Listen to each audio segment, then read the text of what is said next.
Hey, this is Marty Stepniak, Senior Writer for Hospitals and Health Networks, and I am joined today by Dr. Leslie Zunn, who is the President of the American Association for Emergency Psychiatry and Chairman of Emergency Medicine for Sinai Health System. Dr. Zunn, thanks so much for being with me today. Thank you for having me. Just for starters, I wanted to ask you, when did we decide that emergency departments should be the great arbitrators of, mental health crises and in these situations? I'm not sure that anyone made that conscious decision that we should use the emergency department as a great arbitrator, but emergency departments notoriously are the place that police, families, other folks in the community bring psychiatric patients when they may just be having a dispute with their roommate. And who takes care of the dispute resolution? Oh, the emergency department must be the place to take that patient. So that's increased the emergency department's volume significantly for that kind of psychiatric patient. And how are we doing? Is this working in terms of, wait times and costs for treating these types of patients in the ED? Well, we know that the number of psychiatric patients coming to the emergency department for care has increased substantially. It's about 9.3% of all emergency department patients come in with a mental health problem. So I think we're going in the wrong direction. I don't think we're getting those patients to the right facilities that they should be going to get care, community mental health, crisis units, those kind of things. Rather, they just keep coming to the emergency department because we're the safety net of healthcare. Could you tell us a little about some of the innovative approaches that hospitals like Sinai are trying to, better treat patients who are in a psychiatric emergency? So there's lots of kind of new care models out there today, one of which is what we've done at Sinai, which is developed a crisis stabilization unit.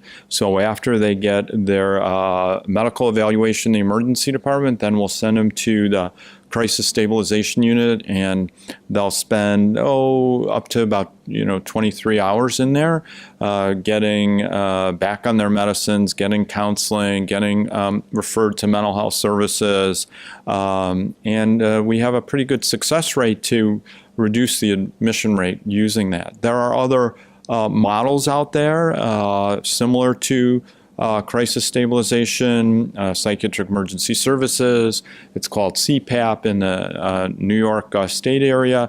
But really what's needed out there is more of these sites that'll take care of acute psychiatric emergencies. And maybe not all of those patients need to go to an emergency department. Maybe some of those can go to a crisis or call a crisis line, or have a mobile crisis unit go out to provide care to them. Or there's lots of other services, and the emergency department's always not, or a PES isn't always the place to go.